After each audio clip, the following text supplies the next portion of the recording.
Well, greetings and salutations, everybody. Welcome to the best damn movie-related show on the planet Earth, the John Campea Show, coming to you from right here on my YouTube channel. I am, of course, your host, John Campea, and it is an awesome honor and privilege, as it is every day, to have you, our international friends, join us as we talk about our favorite things in the world, movies, movie news, and all sorts of good things. And good news, ladies and gentlemen, he's calorie-free. It's your favorite snack in the morning. It's one Mr. Robert Meyer Burnett. Robert, how you doing today, sir? I don't know if I've ever been calorie-free. But I would say that I'm doing quite well, John. I mean, we're going into the late summer of August. Gets hot and hotter and hottest every day. But for those of you who don't know, here in Southern California, we've been under a heat advisory warning. It's been hot. I was driving the other day. The temperature gauge said it was 112 outside, or like 45 for those of us who use the proper measuring system across the world.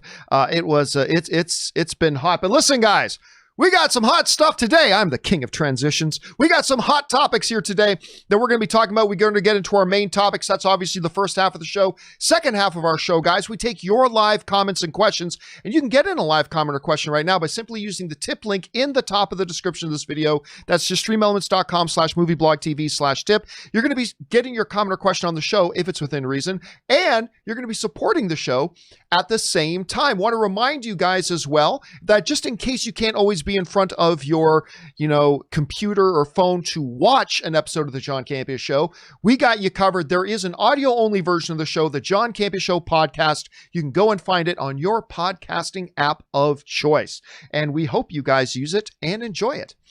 All right, guys, before we get into the absolute main topics, let's get things started off the top. And we're going to start off with this breaking news that just came out here this morning that I am very excited about. Now, one of my favorite shows of the past decade or so, not the best show on TV, but it has just been one that I have thoroughly enjoyed, is Supernatural.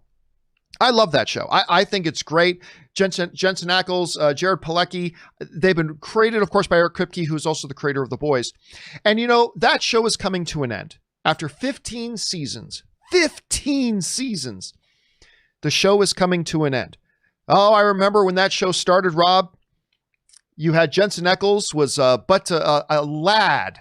He was but a young-looking lad in that. He's now 42 years old and still doing this show. And now he has lined up his next one.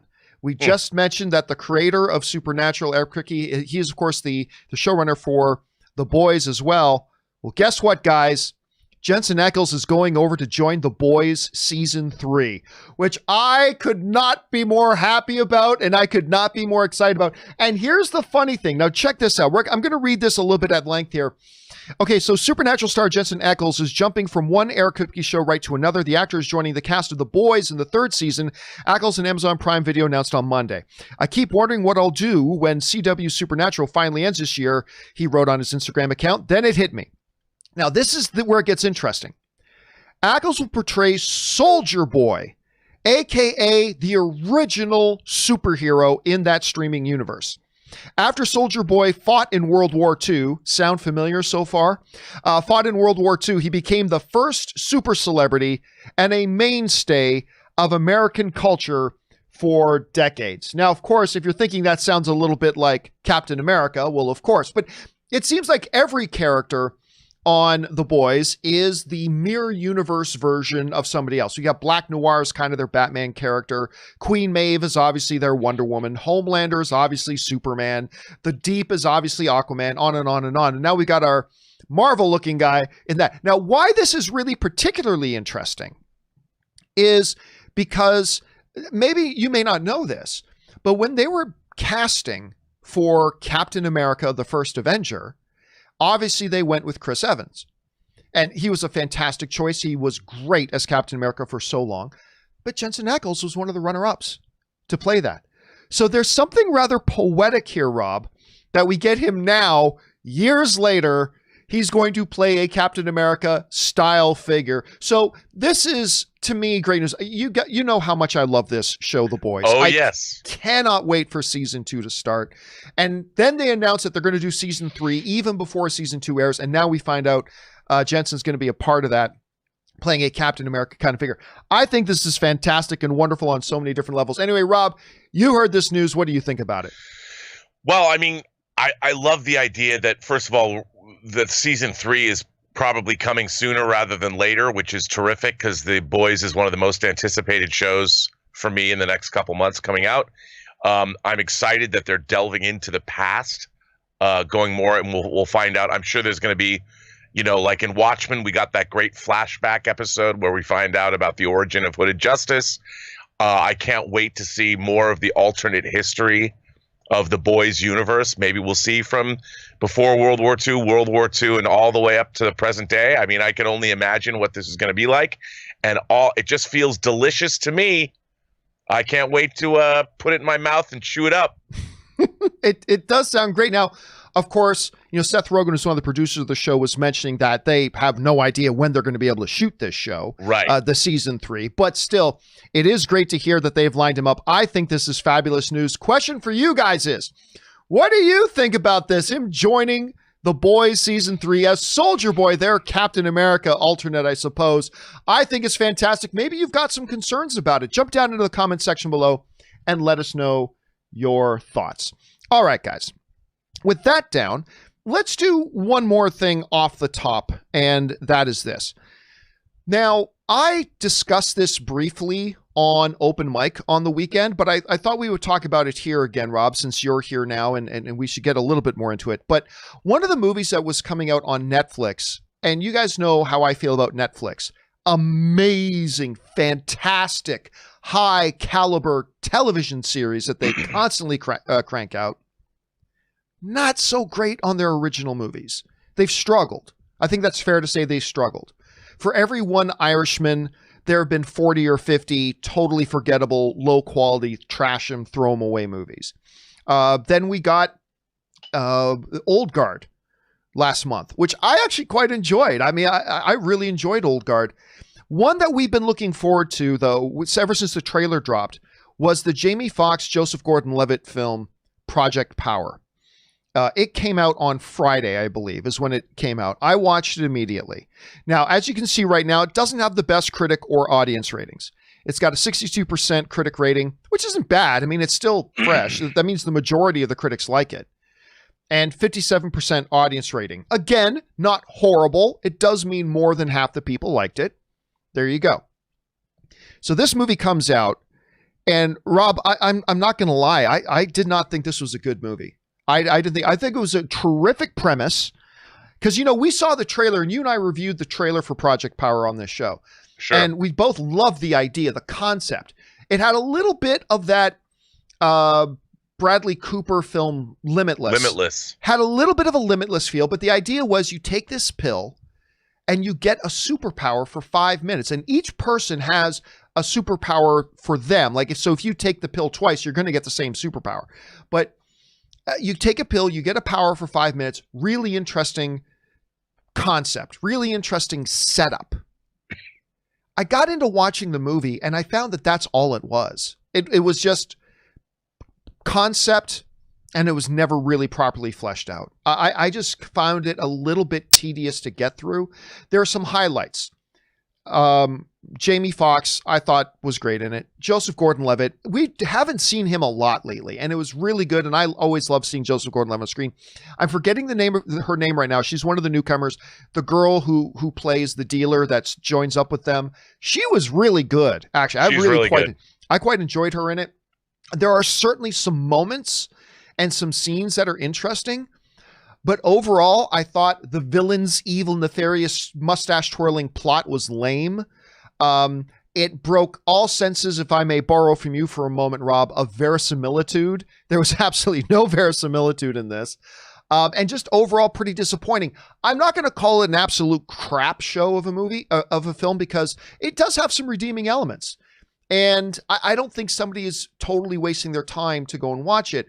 But for me, it once again highlighted what we generally get from Netflix original films. Low quality, lowest common denominator, rush it out the door. I mean, this is actually filmed years ago and all that kind of stuff, but you know what I mean? They go, for Netflix original movies, they seem to go for quantity rather than quality. And it was just another one of those instantly forgettable, kind of something you can watch to pass the time, but nothing anybody's going to be really all that excited about. Although, again, the majority of the critics do like it. A slight majority of the audience seems to like it, but I was quite disappointed with it, especially after such an excellent trailer. Rob, you had a chance to watch Project Power. What are your impressions of it? Well, I have to say that I'm very mixed on this movie. First of all, there is now a trend that Netflix has started, and it's all about the premise. Remember back in post-1988 where we got a bunch of different Die Hard clones? It's Die Hard on a bus, Speed. It's Die Hard on a boat, Under Siege. So they use this Die Hard premise. The everyman gets involved over his head with terrorists. Don't forget Die Hard on a plane with Passenger 57. Die Hard on a plane, Always Bet on Black, a Passenger 57. Now we're seeing these genre pastiches, which from a premise, when you walk into a room and you pitch these things, now what if it was Lord of the Rings, but in the modern day, and one of the orcs was a cop, and we'll do that story. So that's Bright. Now we've got the Old Guard. It's Highlander. But what if the Immortals were actually soldiers, like special ops soldiers? And in this, it's like, what if we have superheroes, but it's at street level crime, and all of these stories are, you just take one thing and another that are sort of incongruous and you put them together. And that pitch sounds really good. And I think that in the case of this movie, the premise is easily understood. They use other elements like, oh, it's limitless, but instead of an hour, you get it for 5 minutes. And I like the fact that it's kind of this more dystopian New Orleans. I thought they really used the New Orleans location where they shot this.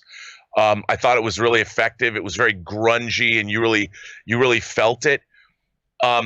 Jamie Foxx is, I think, one of the most underappreciated performers in movies today. Yes. Always liked Jamie Foxx. I mean, first of all, he's almost ageless. I keep thinking about how I loved Michael Mann's Miami Vice, the film version of Miami Vice. He was great in that. I love Jamie Foxx. I love his presence. I love watching him. I think he's a pretty electrifying performer. He's very physical. I mean, sometimes his line readings get a little monotone based on his character. But this film, once you've moved beyond the premise of this, the street level idea about peddling this drug, it becomes the most formulaic, ordinary. I mean, even though the overarching conspiracy element of it, I mean, I was thinking about things like RoboCop 2, where we're going to sell the drug Nuke, and that was 30 years ago. And they're not, the premise, the genre pastiche idea, I'm sure when you go and pitch these things, everyone's like, wow, man, that's awesome. That sounds great. But beyond that, the stories themselves haven't lived up to their genre pastiche premises. And I find it, I mean, I don't know what other kind of stories that you're going to tell. It's also easy to understand. It's easier to make. And the character relationships are very easy to come by. And I just feel that while I love mid-level, I mean, these are true B movies. These are the successors to the movies New Line was making in the 80s, like movies like The Hidden, where if you've ever seen The Hidden, you've got these two aliens chasing each other, but they're actually on Earth, and they take the bodies of human beings and they continue their chase. And I love those movies, but they're clearly B movies, and they class up their premises by look, I thought this movie was well directed. I thought it was well shot, but it was it was just so, in a way, by the numbers. And they gave us a lot of interesting stuff, but okay, it's a conspiracy to put poor people down, or we're going to destabilize governments. I mean, take your conspiracy theory pick and just insert it in. The script felt just paint by numbers, the same way that Bright did, and to a certain extent the Old Guard, which I liked, but it was still, again, the same thing that we've seen before, over and over again. Yeah, and it is unfortunate because, like, I think it's fair to say you and I both really liked the trailer. We thought that there was a lot of promise there. And John, I liked watching it, but I knew where it was going to go after the first 5 minutes. None of it surprised me. Question is, guys, what did you think about Project Power if you've had a chance to check it out so far? Maybe you're one of those people who actually, you quite enjoyed it. Like I said, there are a number of critics and fans who do like it. Maybe it worked better for you. What are those things that worked for you? Maybe it didn't work for you. What are the things that didn't? Jump down to the comment section below and let us know your thoughts. All right, guys, with that down, let's move into our main topics today. And how do we select our main topics here in the John Campea Show? Well, it's really rather simple. You see, you guys come up with them by going anytime 24/7 over to www.thejohncampeashow.com/contact. Once you guys get there, you're going to see a form. Fill it out with your topic or question. It's totally free. Hit submit, and then maybe, just maybe, you might see your submission featured as a main topic here on the John Campea Show. With that down, let's move on to main topic number 1. And our first main topic today gets submitted to us by Samuel Pole, who writes, "We knew it was coming, but now it's official. DC just announced that all of their original DC Universe shows are headed to HBO Max.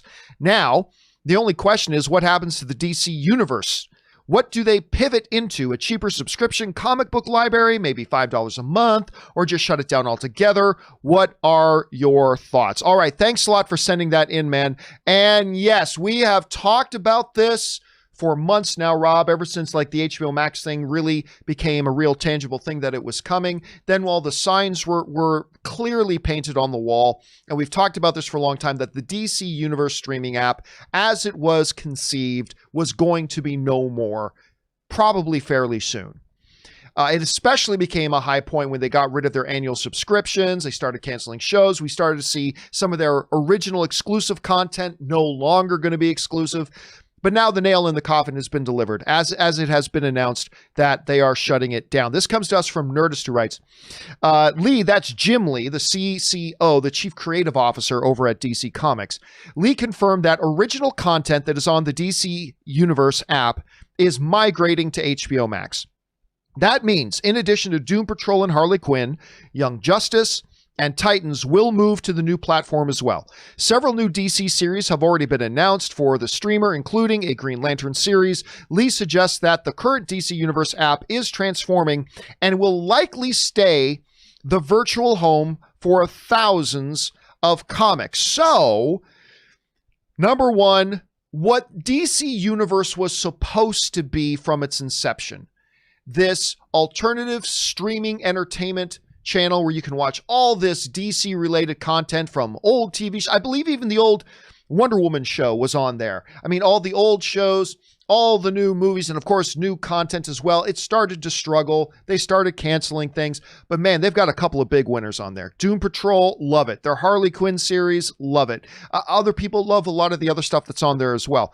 But it also does sound like the app as it is will still probably be in existence in one form or another. The app as it is will probably stay in existence in one form or another. So there will probably be, they'll probably pivot it into a more of a broader scale DC Comics app. And then that's just what it'll be. I thought, Rob, there was a possibility that they might actually also absorb the comics aspect into HBO Max as well.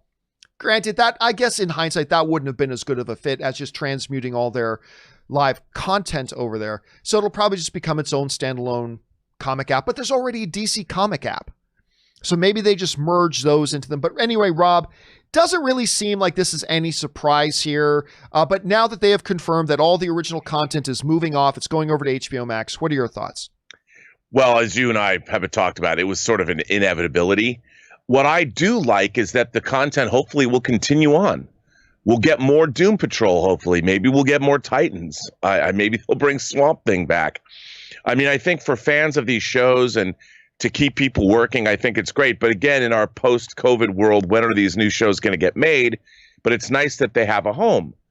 I do feel that there's a lot of things going on with these platforms that I feel sometimes are kind of ill-considered, like they don't have a long-term plan. Obviously, there's this great programming that exists. Why wouldn't they move it over? DC Universe is completely redundant in the light of HBO Max starting. We knew that was always going to go away. But it's almost like I feel like it's almost a bait and switch for customers because they don't, when these things are obvious, if they're obvious to us 6 months ago, we're talking about them on the show. I always feel they don't treat their customers very well. I mean, they should give everybody a free HBO Max subscription for a while, and they should inform everybody and keep people, enlightened as to what's happening. And they never do.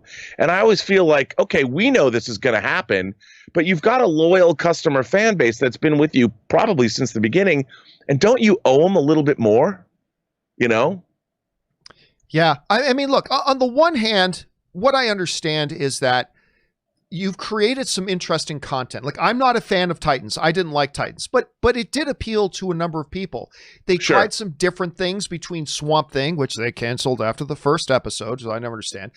They came out with Stargirl, another show I didn't like, but it's got its fan base. There are people who really do quite like it. I loved what they did. They rolled the dice. And to be fair, I think, Rob, one of the things I'll look back on the DC Universe app and what its legacy may be is that I think the DC Universe's app's legacy is going to be, it gave Warner a platform to try some experimental things that they may not even have tried on HBO before. Like when you look at Doom Patrol, that show is psychotic. If you sat in a pitch room and pitched what this show is, I think everybody, including me, is going to look at you like, what the F are you talking about?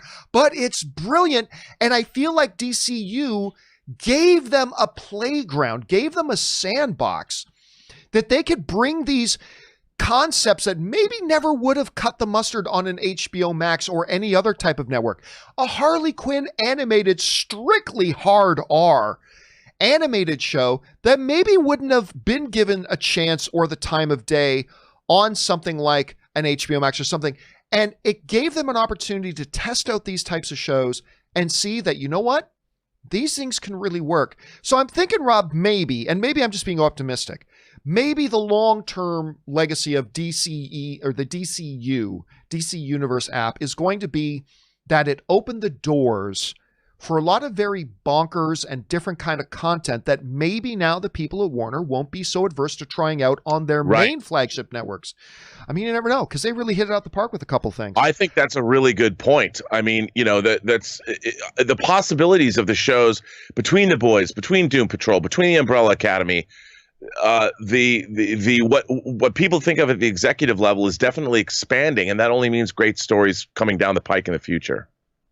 All right, so the question for you guys is, what do you think? I mean, obviously, this didn't surprise anybody. This announcement that they're now moving all their shows over, not a surprise to anybody. Did it happen maybe sooner than you thought? What do you think the long-term legacy of that DCU will be? And how do you think these new shows are going to do on an HBO Max? Hopefully really well. Jump down to the comment section below and let us know your thoughts. All right, guys. With that down, let's move on to main topic number 2. And our second main topic today gets submitted to us by Oliver Montgomery. And Oliver Montgomery writes, "Hi, John and Rob. I know you both looked Aquaman. Well, we did both look at Aquaman, but we liked it too. I know you both liked Aquaman.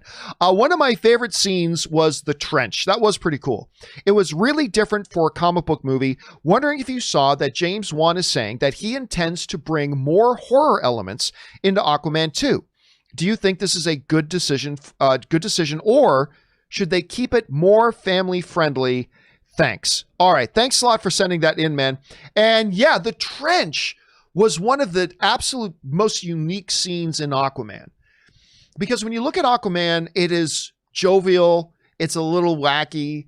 It's got a certain tone to it. And then we get to the trench, and you can legitimately call that a horror sequence. That whole sequence was straight out of a horror movie, a la James Wan. It absolutely was. Anyway, recently James Wan was asked if he would bring more horror elements into the next Aquaman, and this is what James Wan said. He said, "Just like the first movie had a touch of my horror sensibility in it, in regards to the trench sequence, I would say there will be a little bit of that in the next one.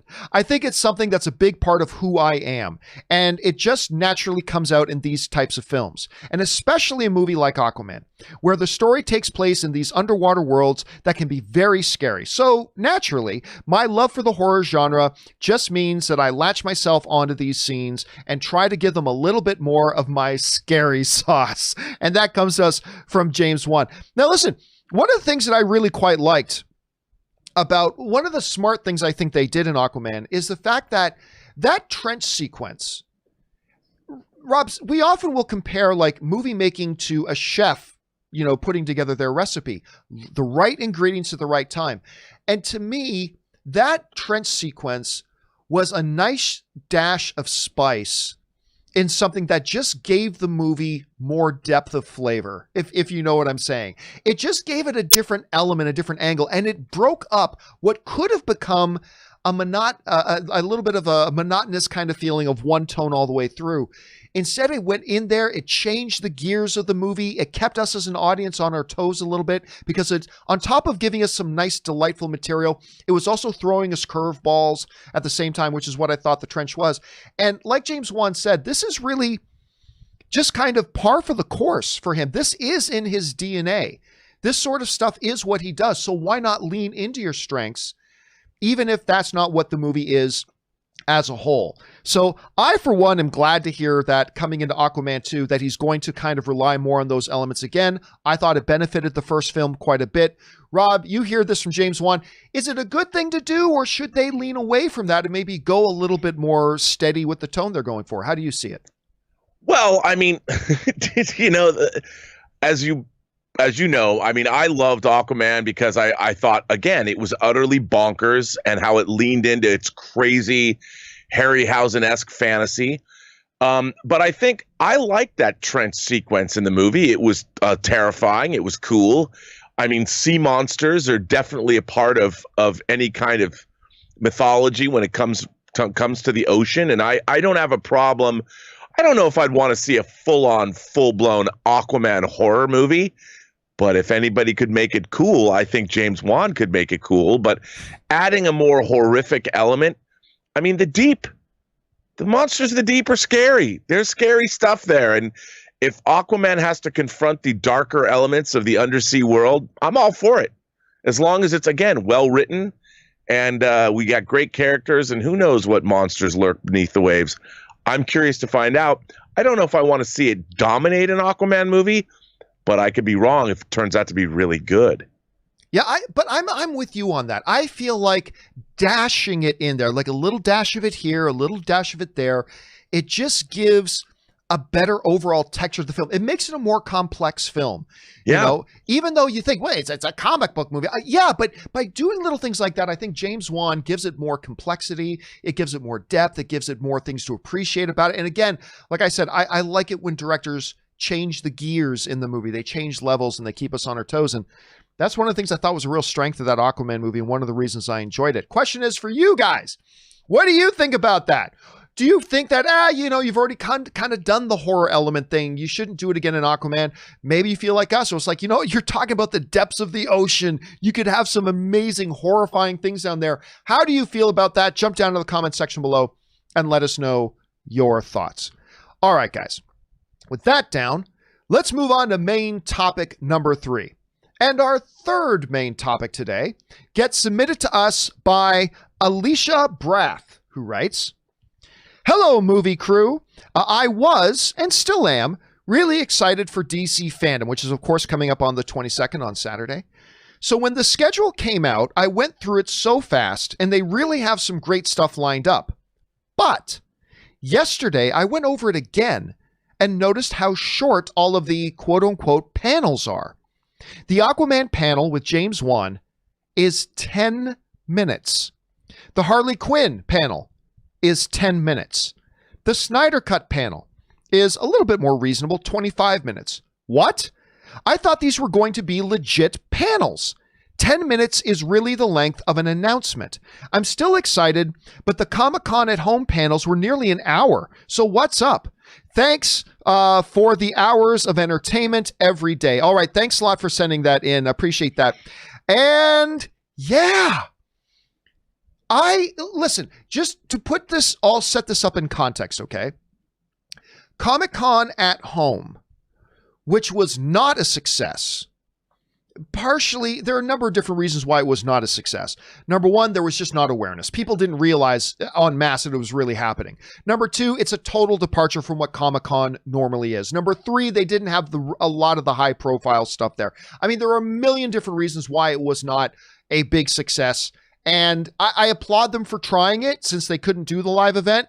But I guarantee you they're very anxious to get back to doing what they do best, which is a live event. But that being said, they did put on a few panels that, Rob, I thought were excellent. Case in point, their panel for The Boys Season 2 was an hour long, and it was fantastic. The discussions, the stories, the perspectives. You had all the cast there talking. They gave us a glimpse of Season 2 to come. It was a true panel. It was wonderful, and I was thoroughly entertained watching the whole thing. It was truly a fan event because as a fan, it was giving me everything I wanted. They answered some fan-related questions. They addressed a bunch of things. They told behind-the-scenes stories. It just felt immersive and wonderful, even though it was virtual. But I felt plugged in. And then even if you look at something like they did the New Mutants, right? Now, I think the New Mutants one was a half hour, which still would be the longest panel at DC Fandom, by the way. If New Mutants had been at DC Fandom, it would be the longest panel. Half hour. But again, you had the whole cast on there. They were talking about, you know, what certain things meant to them. They gave us a look at the property, all that kind of stuff. It truly felt like it was there to service the fans. It felt like it was there to service the fans. Now, when you look at the schedule for DC Fandom, there's some great looking stuff. Look at that. They kick off with Wonder Woman 84, a panel for Wonder Woman 84, ladies and gentlemen. That's what they are kicking off the event with. Fantastic. It's 25 minutes. So it's less than half of the length of the boys panel was. It's shorter than even the New Mutants was. But I mean, at 25 minutes isn't terrible. 25 minutes at least there. But then you've got things like, we've got Batman. We've got look at the Joker. We got Jim Lee doing some behind the scenes things. We've got the Snyder Cut panel, which is of course the one that I think a lot of people are going to be looking forward to. That's going to be Saturday at 2:45 p.m. But Rob, with all of the years of drama and everything that's gone on behind this thing, you'd think they could do more than 25 minutes. But at any rate, that's the next longest one. Let's just put this in perspective, shall we? Here are some of the big key panels that are going to be happening at DC Fandom. Aquaman. It's 10 minutes. 10 minutes. Ask Harley Quinn. It's going to be the Harley Quinn show. 10 minutes. Black Adam. That we've literally been waiting for 5 years. 5 years. We've been waiting for Black Adam. And now they're going to do a panel at DC Fandom. We're going to have this. It's 15 minutes long. It's 15 minutes. Again, Snyder Cut and Wonder Woman, more reasonable, although I would have liked to have seen these be hour-long things to really get some stories and to hear about the enthusiasm for all the people involved, answer a lot of questions from the audience, really make it a fan event. But they're 25 minutes. Again, not horrible, but not great. The Flash movie. The Flash movie that has gone through 4 sets of directors, 3 sets of writers, 4 different release dates, Ezra choking women. I mean, that with all the things that they've gone through, and you know what they're giving The Flash? 10 minutes. It's a 10-minute panel. Shazam, which I think honestly is my second favorite, right behind obviously Man of Steel, but I think Shazam is probably my second favorite DCEU movie. It was beloved by critics and audiences. They've got one film under their belt. They're going to be doing another one. They're going to have so much to talk about. 10 minutes. 10 minutes. I don't understand the philosophy here. Like, you sell this thing, you say this thing, I should say, you say this thing is, you know, your love letter to the fans. This is for the fans, they said. This is for the fans. Well, where's the fan interaction? Where's taking the time to take in questions from the audience?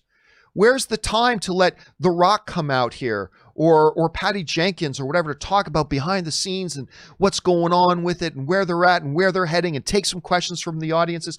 Rob, I looked at this and I think the concept of doing DC fandom is a great idea.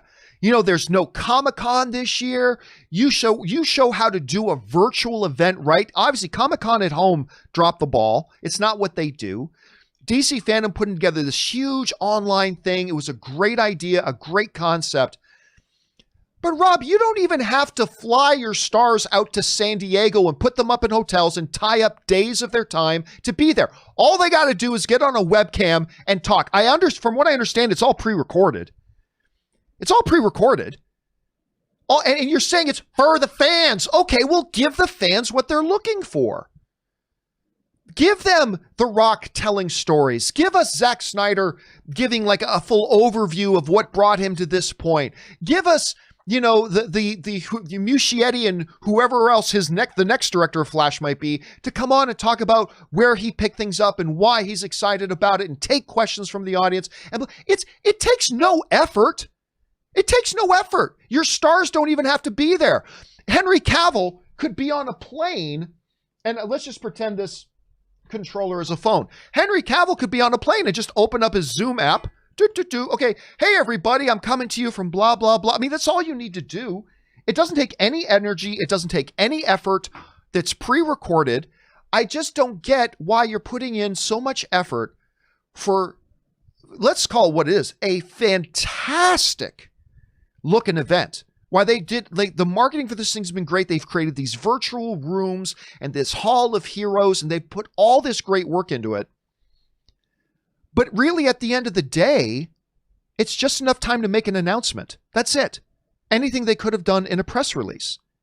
And I just don't get why, with such a passionate fan base that the DC world has always had, when you've got this opportunity and it takes no energy or effort, why don't you give them what they're asking? Why don't you give them what they're wanting?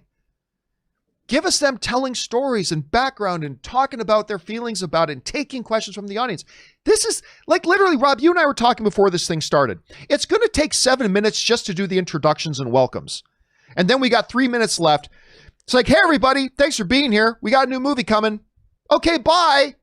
I just don't get it. I like that the Snyder Cut one is 25 minutes. That should have been an hour. Wonder Woman 84, okay, 25 minutes to a half hour. Again, I would have preferred an hour. But Rob, when you go back at this again, Aquaman, 10 minutes? Flash movie, 10 minutes? Black Adam that we've been waiting for 5 years, 15 minutes? This isn't a fan of it. You cannot tell me now that this is for the fans. This is just a press release in video form. It's just a press release in video form. And I'm sure, Rob, I have no doubt they're going to announce some exciting stuff. They're going to announce some highly anticipated stuff. I'm sure they're going to announce some things that are going to make us cheer, but they're just going to be announcements. Don't call these fan events. Don't even call these panels. These aren't panels. This is a quick press release.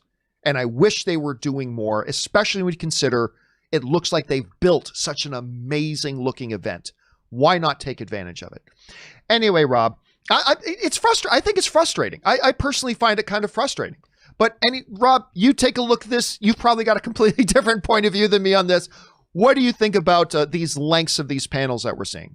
No, I actually don't. I think this is a perfect example of a marketing department that has no real understanding of its audience.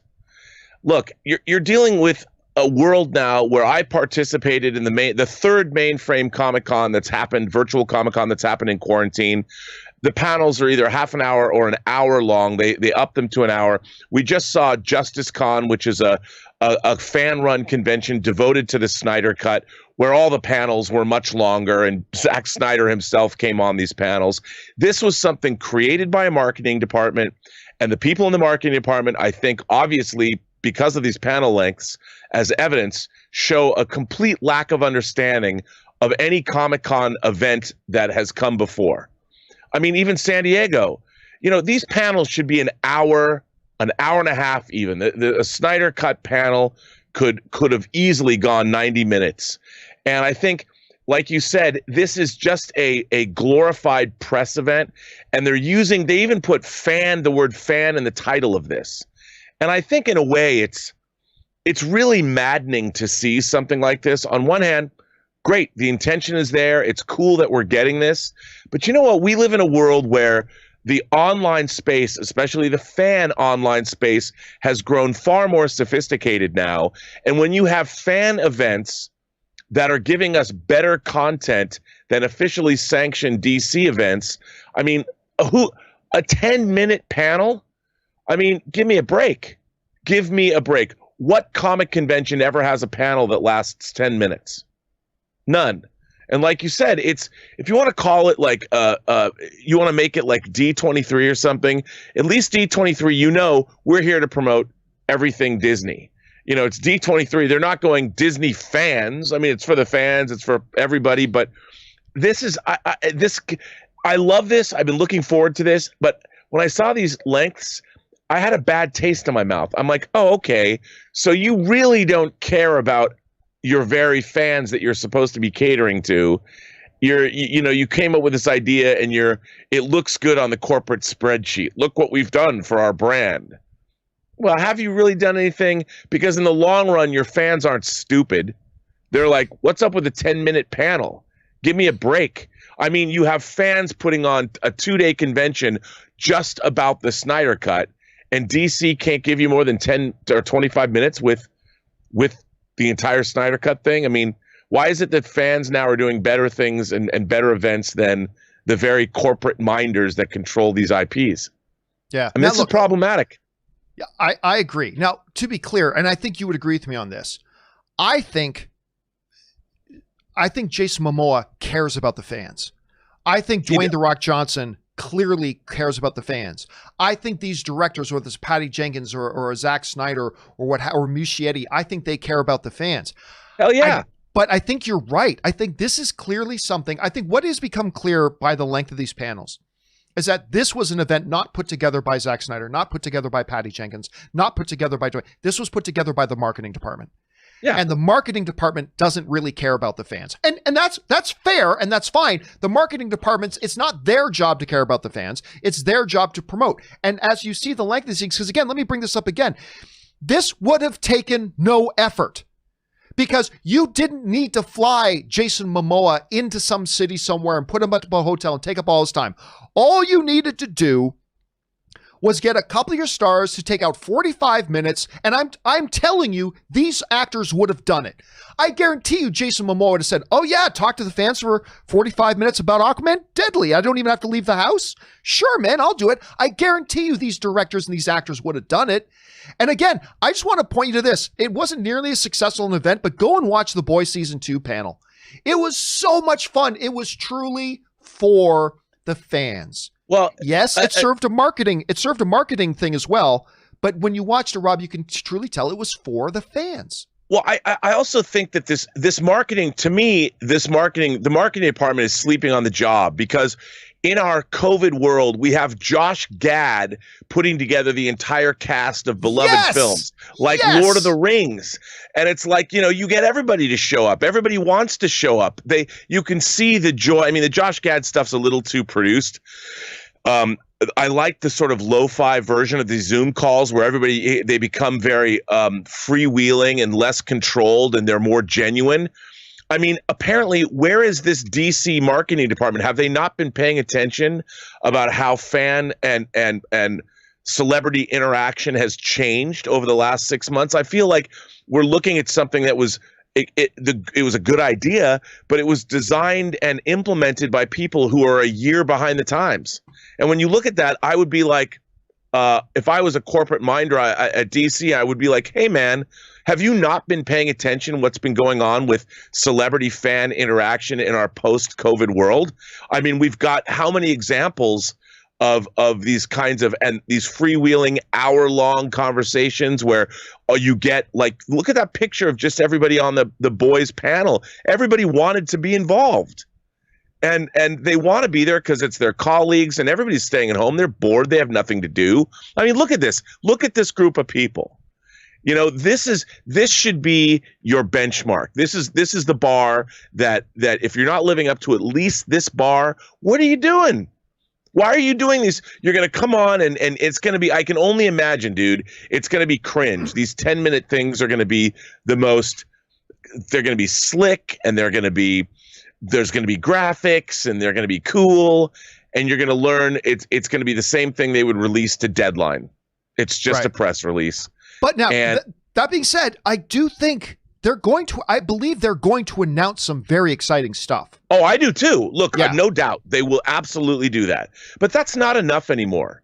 And, you know, the fan community that has been growing over the last 25 years at Comic-Con, the fact that how many people watch a trailer when it drops in the first 24 hours, which is part of what your documentary is about, the world has changed. And I'll tell you something, your audience has changed too, and they're a lot more sophisticated, and you owe them more than just 10 minutes of whatever press release you're giving them, because fans are no longer just, oh yes, please sir, may I have another? No, they want to know. They're smart. They want substance. They want engagement. And I don't think this is going to be that. Right. Now, again, it comes down to, we'll have to wait and see. I mean, we'll see what they have in mind there. But again, I just don't see any reason, considering how simple it's going to be, to just get somebody on Zoom and to actually take a lot of fan questions and give the fans an inside feel, like the stars are there for them. Again, I feel like if you left this up to the stars and the directors in the DCU, I think we would have had these long, fun, interactive, fan-involved panels, but I feel like it's just been now a thing of the marketing department. And again, I expect we're getting some very, very exciting announcements that we'll be talking about fervently. I just think as an event, it could have been more than just a glorified press release. Anyway, guys, question is for you. You see the length of these panels. I mean, at least Wonder Woman and the Zack Snyder one get 25 minutes. I think the Batman is getting 30. I think the Batman one, if I read correctly, is getting the longest panel of the whole thing, which is 30 minutes. But what do you think about this? Black Adam 15, Flash 10, Aquaman 10. What do you guys think about this? Jump into the comment section below and let us know your thoughts. All right, guys. With that down, let's move on to our fourth and final main topic today, shall we? And our fourth and final main topic today gets submitted to us by Jeff Dyer, who writes, John, like you, I'm hoping we get a Henry Cavill Superman announcement at DC Fandom. Wouldn't it be fun if we got a Henry Cavill Superman announcement at that thing? Let's see. Have you seen on the schedule that there is a surprise DC panel scheduled Saturday, 45 minutes before the Snyder Cut panel? That seems interesting. All right. Thanks a lot for sending that in, man. Now, first thing we should probably clarify is that yes, on the panel listings, there is a surprise panel listed, but that is not movie related. That is a surprise DC Comics panel. However, there is another panel that is scheduled. It's only 10 minutes, but half the things are only 10 minutes. It's only 10 minutes long. But it is denoted as being to be announced. To be announced. Saturday, August 22nd at 3:50, not 15:50 p.m. This is the secret one. They're playing close to best. There's another one again that is surprised, but it's a DC Comics thing. This one is not listed as DC Comics. It is just simply listed as to be announced. So they're doing something there, Rob. They're going to be doing something there. Now, you and I have talked about last week, when the guest list came out and they said Henry Cavill was not going to be a part of this, I instantly said, oh, I don't believe that for a second. Henry Cavill, who has been at the forefront of this whole thing, he was there with Zack Snyder as they announced that the Snyder Cut was moving to HBO Max, which we predicted for months, by the way. It was moving to HBO Max. He was there with him. He's the guy everybody's talking about. He's Superman. Don't tell me he's not going to be there. And so we speculated that again, no insider information. We were just speculating that we believe that he will be there and he'll be a surprise guest to make some kind of a surprise announcement. Now, as we get the schedule, we see that there is this to be announced panel at 3:50 p.m. in the afternoon. And of course, it raises the question of, is this going to be Henry Cavill's announcement that he's returning as Superman? Whether returning as Superman in a Black Adam movie, returning as Superman in a Flash movie, or returning as Superman in a true Man of Steel sequel. Who knows? But it should be noted, Rob, that it is not the only possibility.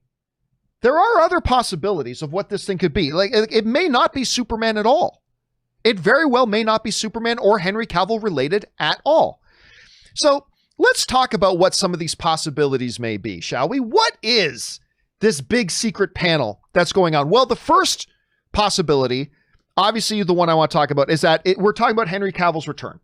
I mean, that to me is the forefront. That to me is the real one that's on everybody's radar, that it's probably going to be Henry Cavill, and they're announcing his return to Superman. Again, I don't know if that's really true, and if it is true, whether or not he's Superman in somebody else's movie or his own, we don't know, but that's one of the possibilities. Another one of the possibilities, though, is that it could be New Gods. Remember, they've been talking now for well over a year about director Ava DuVernay, who's really hot right now, about her New Gods project. And, you know, we recently got new looks at Darkseid again, and he could be involved in New Gods and all this kind of stuff. That's a possibility. This secret panel at 3:50 p.m. on August 22nd could be New Gods. Another possibility, maybe a Green Lantern movie. Listen, there has been talk, obviously. They've been announced that they were going to be doing, you know, a Green Lantern show, right? Green Lantern show. But we haven't really heard anything about it since. Maybe, just speculating here, maybe they decided to change gears and they decided to go movie with Green Lantern. That's possible. Another possibility, Justice League 2. If you really wanted to drop a haymaker, if you really wanted to drop a bomb on people, you come out there and you announce Justice League 2, that'll get everybody talking. That would get everybody talking. Again, I'm not saying I think that's what they're going to do, but that's a possibility. Hey, why not? Another possibility might be Cyborg. Remember, one of the 35 canceled DC movies was supposed to be a Cyborg standalone movie, right? That was supposed to be one of them. I mean, maybe they decided to spin that one up again. I'm not saying I think that's likely, but it's a possibility. Or how about the Wonder Twins? Don't laugh. Don't laugh. And it may not even be a Wonder Twins movie. I mean, maybe CW for Wonder Twins? I mean, maybe you could do something ridiculous. Hey, by the way, guys, in the live chat, I want to hear from you right now. What are some of your things? Because I'll add them to the list here. You tell me some of the other things that you think might actually, this special secret announcement could be, what this thing could be, and let me know, and maybe we'll get somebody is saying in the live chat, Green Lantern, the Green Lantern Corps is one. What is oh yes, somebody else is saying Zatanna in the live chat. Zatanna's a possibility too. Some people are saying somebody's saying Joker 2. The reason I don't think it would be Joker 2 is because that's really outside of the DCEU. So I personally don't think. But you never know. Another one a lot of people are saying in here is Batgirl, right? Because remember, Whedon was working on a Batgirl thing. Then that kind of fell apart. Maybe they are still moving on Batgirl. Some people are saying maybe it'll be Batfleck. I really don't think that's in the cards. I really don't. But oh my God, you want to see me urinate my pants? Announce that Ben Affleck is coming back as Batman. That's another one. So there are a bunch of them here, guys. There's possibilities. I still think the main one, though, is Henry Cavill's return to Superman. Again, no insider information. I have no inside source that told me that that's happening. I have no evidence that that's what's happening. Strictly as a fan speculating. But I think that makes sense. Rob, you're looking at all this stuff. We've now, to nobody's surprise, we've got a secret to be announced panel, 10 minutes long, just enough time for an announcement, coming up at DC Fandome. What do you think it's going to be? Could it be one of the ones we were just talking about? Do you think it could be another one altogether? What do you think it's going to be? Well, you know, you had a lot of good points to make, but I would say, okay, the whole purpose of this, and we now know that it is basically a big press release, when studios do marketing, they have to justify the costs. I think what this is a clever way for them to use marketing dollars and get the most bang for their buck. But I think it all is surrounding whatever this new announcement is. They wanted a big splash. People are going to tune in. This is obviously the highlight of the day, whatever they're going to announce. So I think by doing this, it's got to be a marquee title. This event, as far as DC is concerned, they've never done anything quite like this. And if they were to release, say, a Batgirl movie, well, that's okay. That's interesting. But you've got a Batman movie in production right now. You've got the Snyder Cut. We know that we're getting in 2021.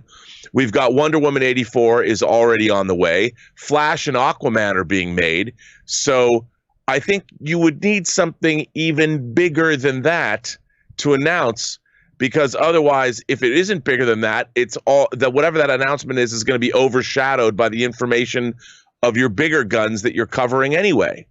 I mean, if you're only giving Flash 10 minutes and you're only giving other movies 10 minutes and they're spending 25 minutes on an announcement of this caliber, it's got to be bigger than Flash. Who's bigger than Flash? Who's bigger than Wonder Woman? Who's bigger than Aquaman? And we already have a Batman movie being made. I'm going all in, man. It's Superman. It's Superman. It's the only thing that makes sense. And I like you said last week on the show, you were convinced, or you said I will join you in our little game of fan Texas Hold'em, and I'm going to go all in, all in after the flop or whatever. And I do believe that the only thing that makes sense in this context is a Superman announcement of some kind. I would bet, if I was a betting man, they're going to announce a movie called Superman. Ooh, you even got a title for it. It's, you know what? There's never been a movie called Superman. There's been Superman the movie. Right, that was 1978. But there's never been a movie. We saw Man of Steel. Man of Steel was, we're seeing Superman being forged. Post Snyder's Justice League, the Superman that we know and love, he's already gone through his crucible of life and death, his home planet, and now he's finally become the Superman post-Snyder Justice League that we know and love. For the very first time, Henry Cavill is going to be fully formed Superman. And why not? Wouldn't that be the most exciting thing that you could announce? AT&T, now that this merger's over and they control Warner Brothers, the executives at AT&T, what the hell do they know about the New Gods?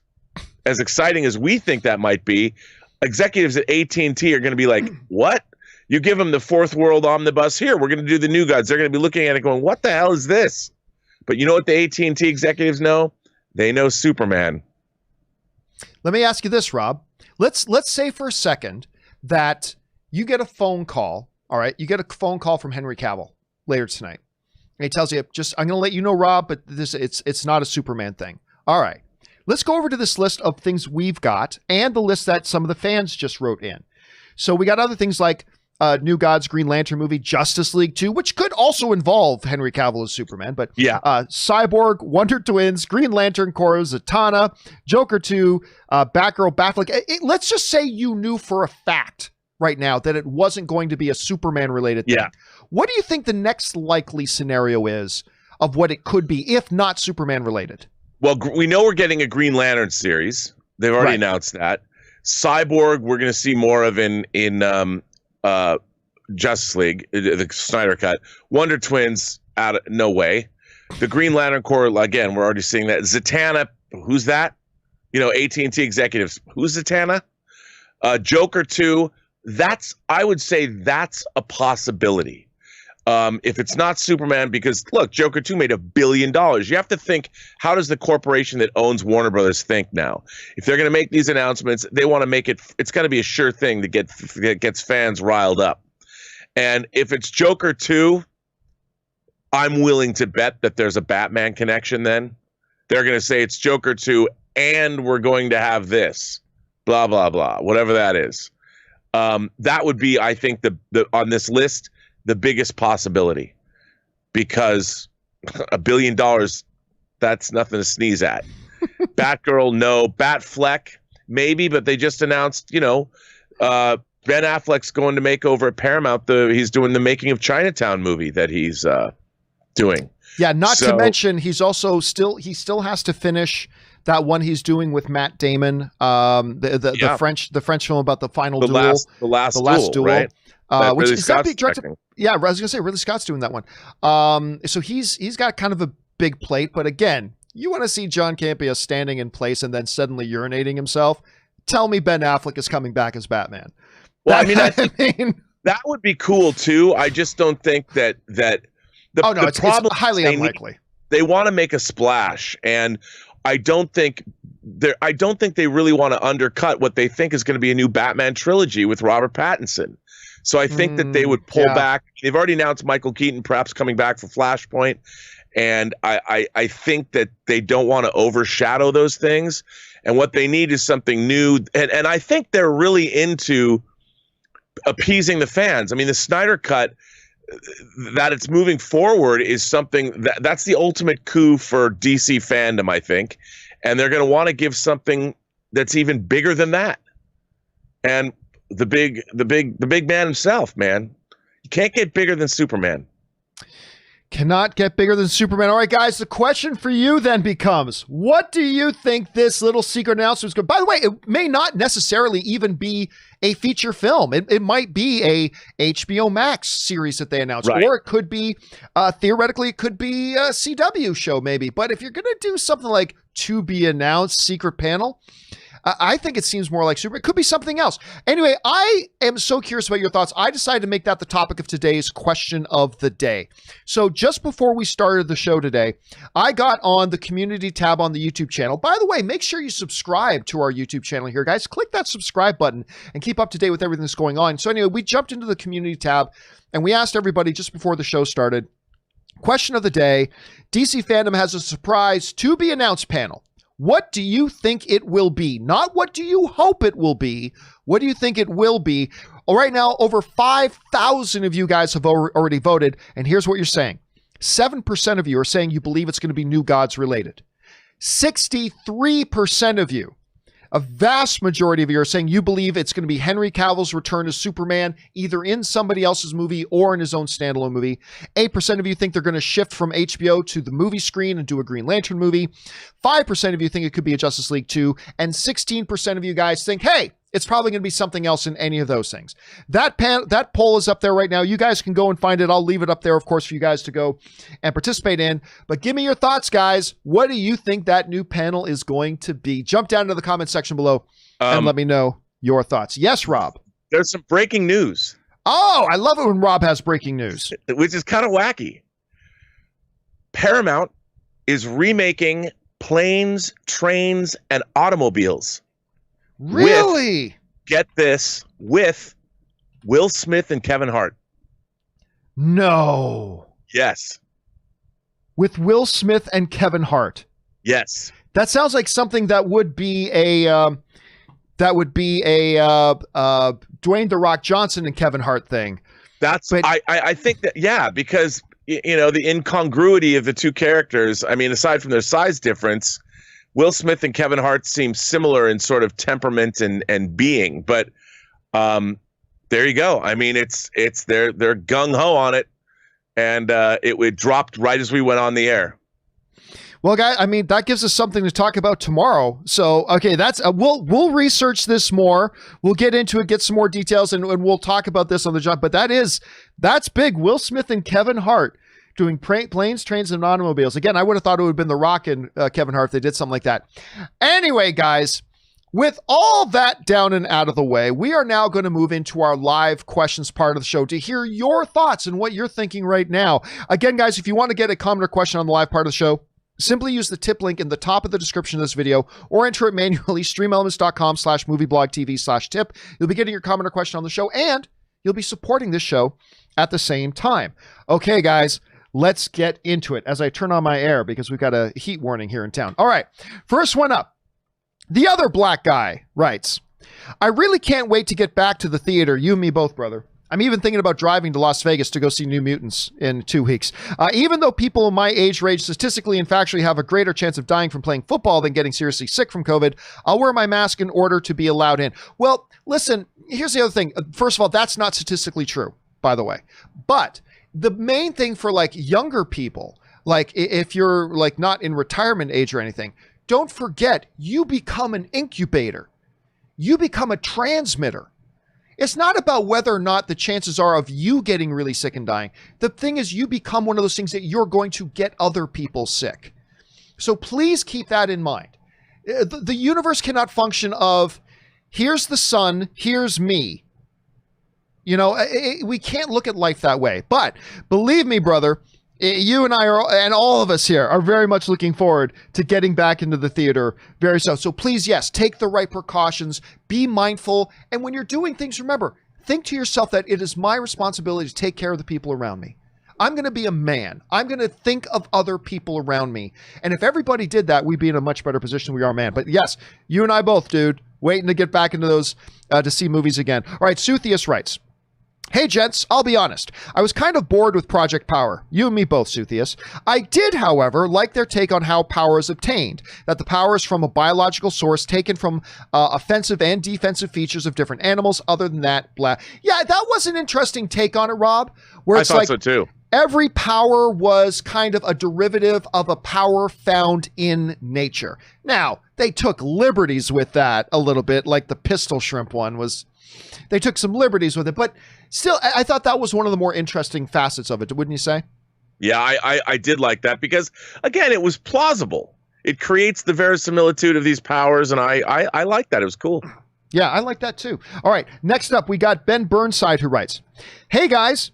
I saw some YouTube clips of Predators the other day, and I am shocked that this movie is 10 years old. I realize that the movie is a big guilty pleasure of mine. The action is badass, and it's in the jungle. So Predators, if I'm not mistaken, that's the pianist one. Why do I keep forgetting the name of the actor who won the Academy Award? For Adrian Brody. Adrian Brody, thank you. I think you and I talked about that movie the other day. In the world of Predator movies, outside of the original Arnold film, I think that's my favorite Predator movie. Out of like other than the original Arnold, I think that's my favorite one. It's, you know what? It's better than a lot of people give it credit for. And I have to say, I'm a fan of Predator 2, but I know that they cut a lot of stuff out of Predator 2. I really would love to see a Predator 2 director's cut. If they ever made one, I don't know if it's possible, but I know that they cut like a half an hour out of that film, and I would love to see it. All right. Next up, Willow writes, The Devil All the Time trailer. That's the upcoming movie with Tom Holland and Robert Pattinson and Jason. I think it's Jason Alexander. I think that's who was in it. The Devil All the Time trailer made me feel a bit guilty because I think Robert Pattinson looks pretty hot as the psychotic preacher. I do think that he feels very similar to Paul Dano's character. I'm excited to see Tom Holland in a darker role, however. So, Rob, what Willow's referring to there is I talked about that new trailer the other day, and I said it doesn't look bad. But there are two things that I couldn't shake about it.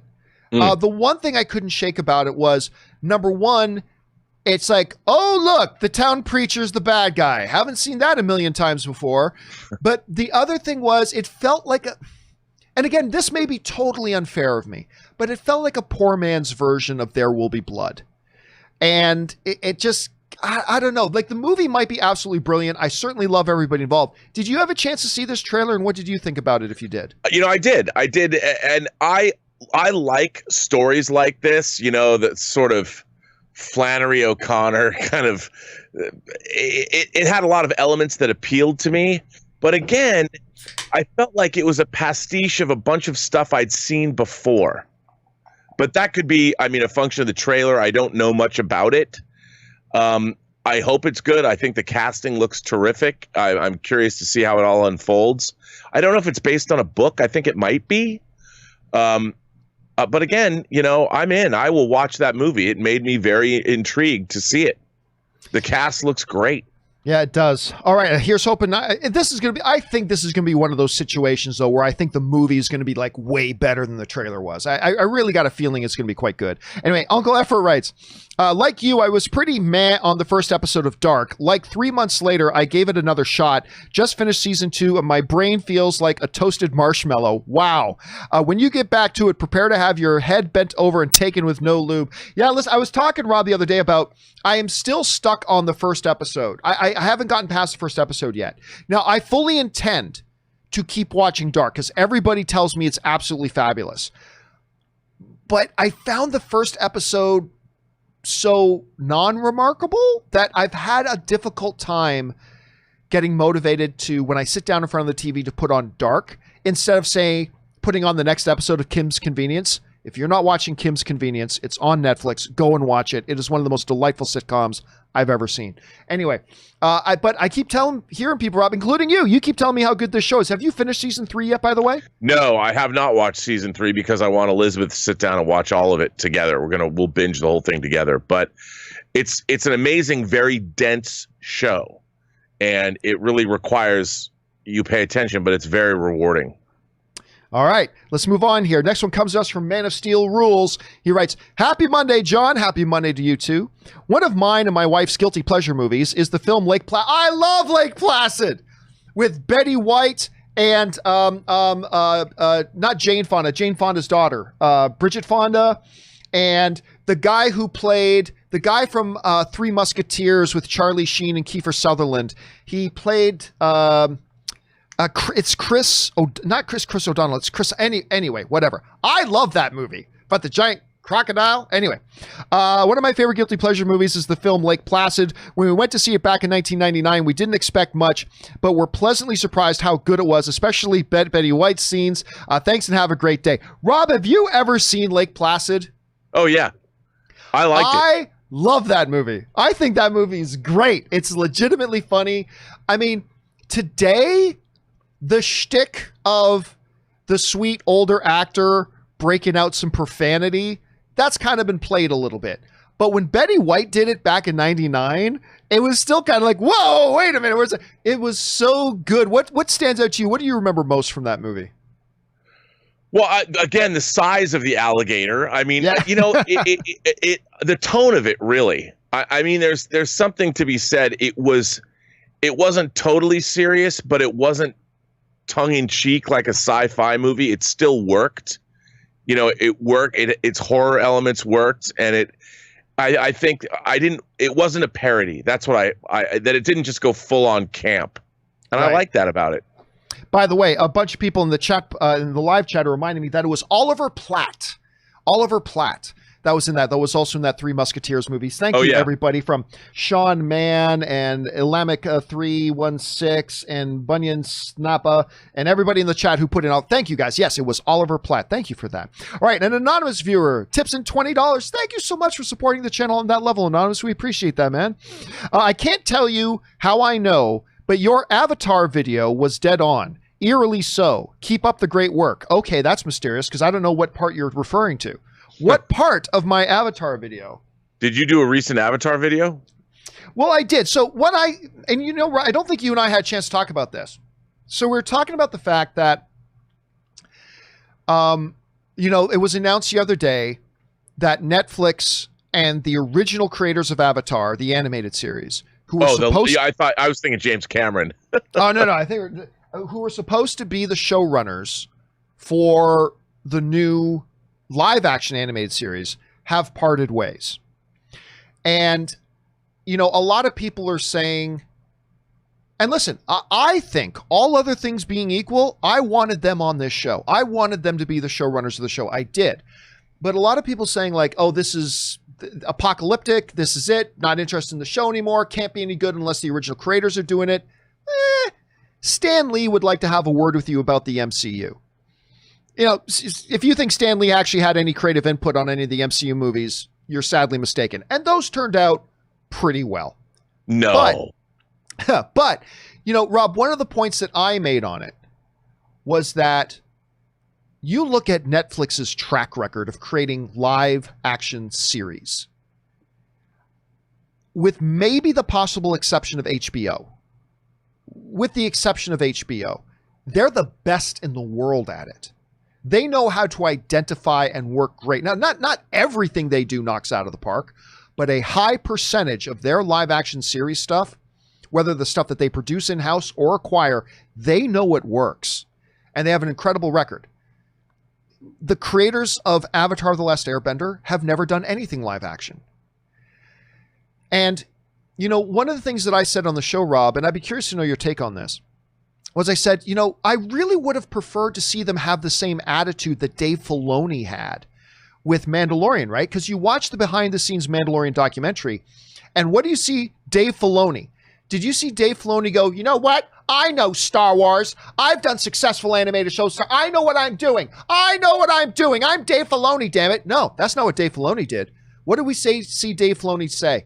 Dave Filoni said, holy shit, I have no idea what I'm doing here. I've never done live action. Thank God I've got Jon Favreau here to mentor me. Because when I saw Dave Filoni say that, I'm like, that dude isn't going to be a good live action director eventually. He's going to be a great live action director because he has that attitude.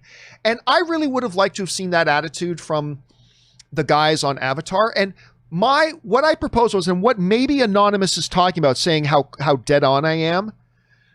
My thought was, they are now 2 years into it.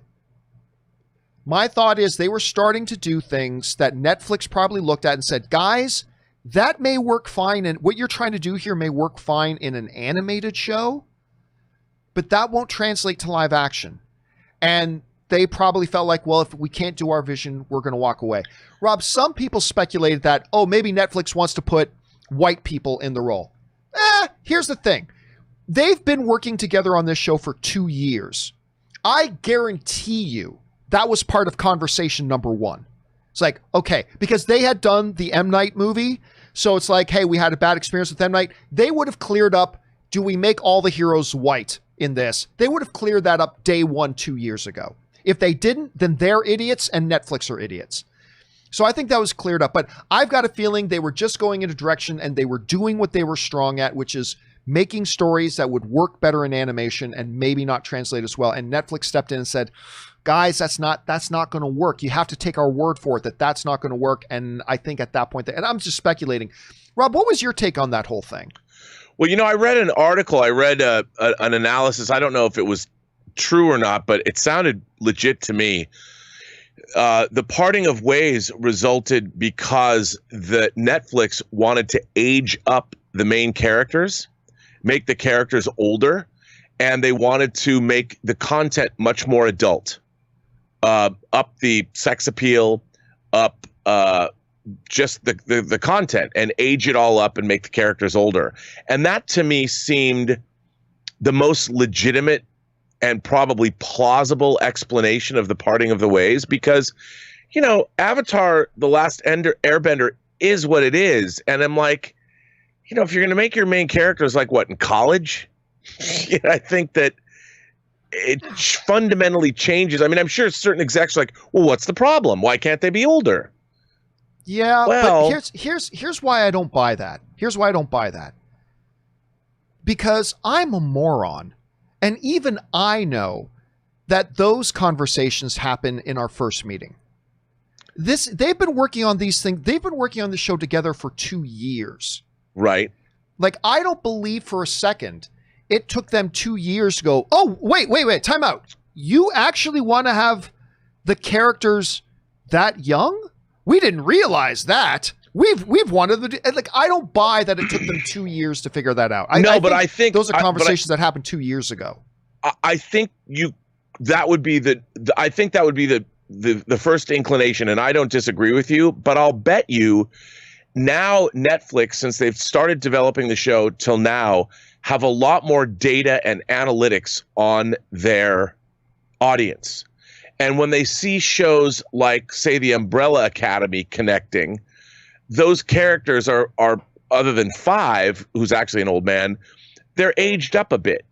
And I think that they, to themselves, they're thinking, okay, if these characters are too young, we're not, based on our analytics, we might have a problem getting the viewership that's watching other kinds of shows that are similar or something along those lines. So this was something that evolved out of, I think, a combination of the development of the show and the last 2 years of what they've seen that works on Netflix and what doesn't.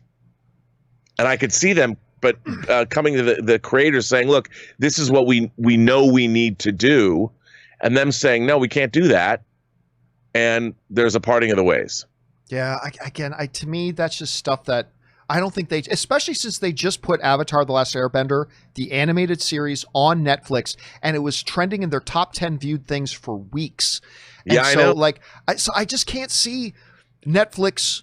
Like, I just believe that Netflix and these guys would have known well enough that those would have been the most basic level of conversations that they would have had years ago. And I just don't know. But again, it then leaves, I just feel like what makes the most sense was that as they progressed, because if they all had a fundamental understanding of what they were going for and what they were doing, then as things start to progress and they see the creators kind of going one way, I always go, there's this great part. It's totally forgettable part, but there's a part in Avatar: The Last Airbender where Aang comes across Katara in a body of water. He's like, "Hey Katara, what you doing?" And it's like, okay, that was very cute in an animated thing. If that was live action, we would all be rolling our eyes. And I just have a feeling it was more of that. But maybe there are bigger things. Maybe a new exec came in at Netflix and decided he wanted Katara to wear tight shorts, or I don't know. It's anything's possible, but we've got somebody here saying that they can't tell me how they know, but I was close. Well, who knows? Who knows? We will have to see how this. I'm just saying right now, all the reports I'm seeing about the real reason they left, I don't buy them. I'm not saying that automatically means they're not true. I'm just saying right now I'm in a position where I don't really buy that because it doesn't make sense to me. Anyway, Orange Hand writes, I was chatting with my mom today about the Oscars, about what the Oscars can do to salvage its bleeding ratings. That's an exaggeration. We'll talk about that in a second. And she thinks they should consider having no acceptance speeches at all. Finding an alternative means of thanking people. I doubt they do this, but your thoughts? Well, thought number one is there's this massive misconception out there that nobody watches the Oscars anymore. In 2019, other than NFL championships, do you know what the number one viewed television event of the year was? It was the Oscars. So I'm just saying, it's not that they haven't gone down by percentage points, but there is this impression out there that nobody watches the Oscars. Actually, other than Super Bowl and NFL championships, the number one television event of the year is actually the Oscars. Rob, I don't know. I don't agree with the idea of getting rid of acceptance speeches because, part of the thing was, when so-and-so wins that award, I want to see their reaction. I want to hear their words. I want 90 seconds, period. That's it. You don't get to play over. We turn off your mic if you don't. But I like, as a fan, I like hearing the speeches as long as they're kept relatively short. Like, thank you for this and blah, blah, blah. I kind of like it. Now, I did hear about an idea that was floated, Rob, that all nominees pre-record an acceptance speech that then gets played. Like, this is before they even know if they won or not.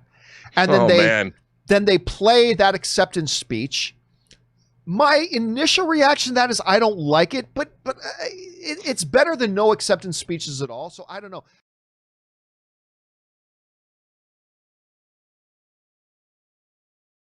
The Oscars is to watch these stars. You get a glimpse of them. I love seeing acceptance speeches and how they react. That's part of the whole appeal of the show. And man, can you imagine making all of the nominees record acceptance speeches? That's brutal.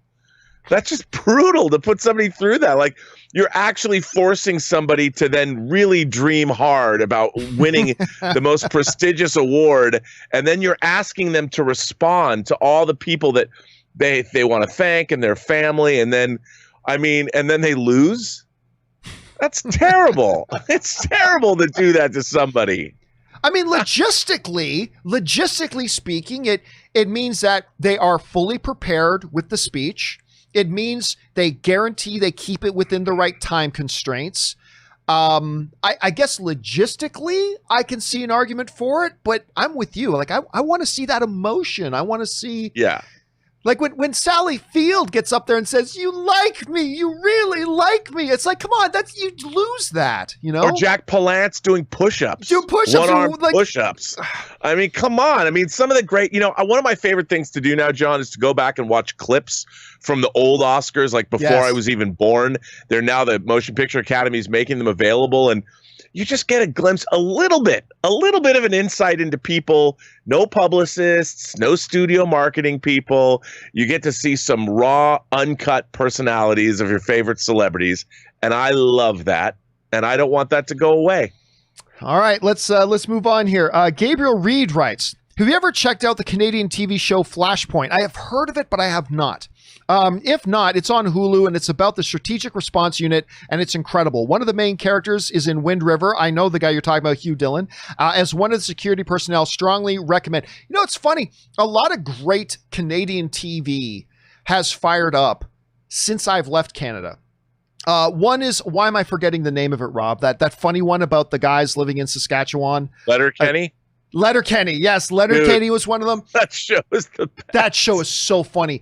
Kim's Convenience, which I just discovered. Like, I've heard of it, but I just discovered it recently. One of my favorite sitcoms of all time. I'm not surprised to hear about it, but again, I don't get a lot of Canadian TV down here. And so a lot of the stuff, so no, Gabriel, unfortunately, I've not had a chance to see it yet, but maybe I will. Now it's on my radar. I'll keep an eye open for it on Hulu. MD writes, hey, John, have you watched Dark yet? LOL, just kidding. I'm adding to the actor's age comments. In Indiana Jones and the Last Crusade, Sean Connery played Harrison Ford's father, even though in real life, ages were only 12 years apart, and it worked fine. It did work fine. As a matter of fact, Rob, we were just talking about Jensen Ackles going to The Boys Season 3, and the guy who played his dad, who played the comedian in The Watchmen, and he was just the villain in Walking Dead. Jeffrey Dean Morgan. Jeffrey Dean Morgan. Jeffrey Dean Morgan is 56 years old, who played the boy's father in Supernatural. Jensen Ackles is 42. There's only 14 years age difference. So it is kind of funny how you see these things, but that's a good one to bring up, MD, that particular age difference there with Harrison Ford and his dad. MD also writes, there's a 15 years age gap between me and my siblings, which meant I grew up watching films definitely not appropriate for my age. So I'm guessing your siblings are older than you. Definitely not appropriate for my age. When I was a child, I was an 8-year-old watching The Untouchables. Just like a wop to bring a knife to a gunfight. I was 8 years old watching The Untouchables. Did you watch anything as a child you definitely shouldn't have? I think yes. The one that really stands out to me, Robin, I cannot remember. This is back in the day when mom and dad would take us to the drive-in. And my mom and dad took me to the drive-in. And I think they might have passed out. Honestly, I think they may have fallen asleep. And when I used to go to the drive-in, when I was a little kid with my family, they would play the double features. And hold a second. Let me look, because I want to make sure this is right. Hold a second. Let me just double check this. Okay, yeah. I was young. There was a movie with Dabney Coleman back in the early 80s called Young Doctors in Love. Yep. And I think it was the second movie in a double feature. And I think my parents had fallen asleep in between the movies. So I'm sitting, and so I don't know what the first movie was, because it was an R-rated movie. So I don't know I can't remember what the first one was. But I remember as a 9-year-old kid seeing boobs on the movie. Yep. I'm like, Young Doctors in Love. Rob, can you remember seeing something that you really shouldn't have seen at a particular age? Yeah, but it was extremely unpleasant. Oh, okay. It was I Spit on Your Grave. Oh, that's harsh. Dude, it was, to this day, it was probably, even though I was watching it at home, I rented the tape. It was probably one of the singular most unpleasant movie-going experience or movie watching experiences I've had. And my mom came down in the middle of me watching it. Woo. Yeah, it wasn't good. Yeah, that would have been unpleasant. All right, next up, D.A. Miller. writes in, hello, John. With the progress of The Boys and The Mandalorian premiering a second season soon, one of my favorite streaming shows was Carnival Row. My wife loved that one. That's with Orlando Bloom. Carnival Row, a fantasy cast cross with 1900s England. Have you heard of any progress on a second season? Thanks for the filthy. I believe I heard they were moving forward with a season 2. Mm-hmm. But I have not heard anything about any progress since. Rob, did you watch Carnival Row, and have you heard anything about a season 2? Carnival Row was derived from a screenplay that Travis wrote, the same author that wrote Pacific Rim as a spec script. And it was called A Killing on Carnival Row, and Guillermo del Toro was going to direct it, I don't know, almost 20 years ago. And I was a huge fan of that script. And while I thought the series sometimes was hit and miss, for the most part, I thought it was really well done. Very sumptuous. I really enjoyed most of that show. And they certainly did right by the concept. I can't wait to see a second season. I've heard that it got renewed, but again, with the world we live in, I have no idea when or if it's going to happen now. All right, now next up, and this will be the last one that we do with Rob here. MD writes, it really bugs me when people call Black Widow useless or say that all she has is a gun. She is a master spy and assassin. No one says that about James Bond or John Wick. I get that she's around superpower, so it seems weaker, but the slander is unnecessary. Well, first of all, keep in mind, MD, you can't slander something that doesn't exist. Black Widow is a fictional character that does not exist, so don't worry about her feelings being hurt. I get where they're coming from, because you can make a comparison to James Bond and John Wick, but James Bond and John Wick are not in the MCU, right? And I think, like, when I see, like, I personally love the Black Widow character.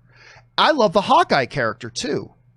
But I will say that I have never really been interested in seeing a standalone show or movie about either Black Widow or Hawkeye, even though I love them in other movies and as a part of an ensemble. I love them in Avengers and all that kind of stuff, but I like them in that role. I'm not terribly interested in the Hawkeye show, and I'm not terribly interested in the Black Widow movie, although it could be fantastic. We'll have to wait and see. To me, there is room for but one superhero who just has no powers, and that's Batman. You could say Iron Man's the same thing, but they make him ridiculously overpowered with his magical nanotech suit, so you can't even really count that. But yeah, I think that's part of the reason that there's something a little, to me, anticlimactic about the notion of a guy who's really good with a bow and arrow, and which I guess is essentially Green Arrow too, or, you know, a girl who's really good with a gun. When you're surrounded by the god of thunder, or, you know, you're surrounded with these like supreme beings and stuff like that, there is something a little bit to it. But again, the Black Widow's movie is coming. I think the trailers, I wasn't all that impressed with the first trailer or two, Rob, to be honest with you, but the later ones grew on me, and maybe it'll be the best MCU movie ever. But yeah, that's why I don't think the comparison to James Bond or John Wick is applicable, because they don't live in worlds where the god of thunder exists either. So it feels a little anticlimactic to me, but we'll see. There are other examples, which is true. I'm not denying that. Anyway, Rob, when you think about the Black Widow thing, like, where does that whole thing come into play in your thinking? We think, yeah, she's a character, but she's just a regular human being, yet she's extraordinary because of these other things. Like, how do you see it? Well, I mean, you know, I think that if you needed to say infiltrate an organization, the whole thing about S.H.I.E.L.D. is S.H.I.E.L.D. was around before superheroes were all over the place, since Thor made his appearance. So Natasha Romanoff is an intelligence operative, and it would be difficult for, like, Thor to be able to go undercover, you know, or even Steve Rogers to be able to go undercover. I think Black Widow could probably still pull it off, and to gather intelligence, it would be necessary. And I like the fact that you have Hawkeye and Black Widow on the Avengers team, because it grounds the team to humanity. And I think that there's levels, just like you have, you know, I mean, it grounds them to humanity, and you need those ties. And even though Steve Rogers is a super soldier, look, one of my favorite scenes in Endgame was Natasha's leading the Avengers in Endgame, what's left during the blip, the 5-year period of time, and she's holding it together. I don't know if Thor could have done that. You know, we needed someone like Natasha Romanoff with her empathy about humanity and what's happened with half the population of the world gone. I think that her function is apparent, and I like her character.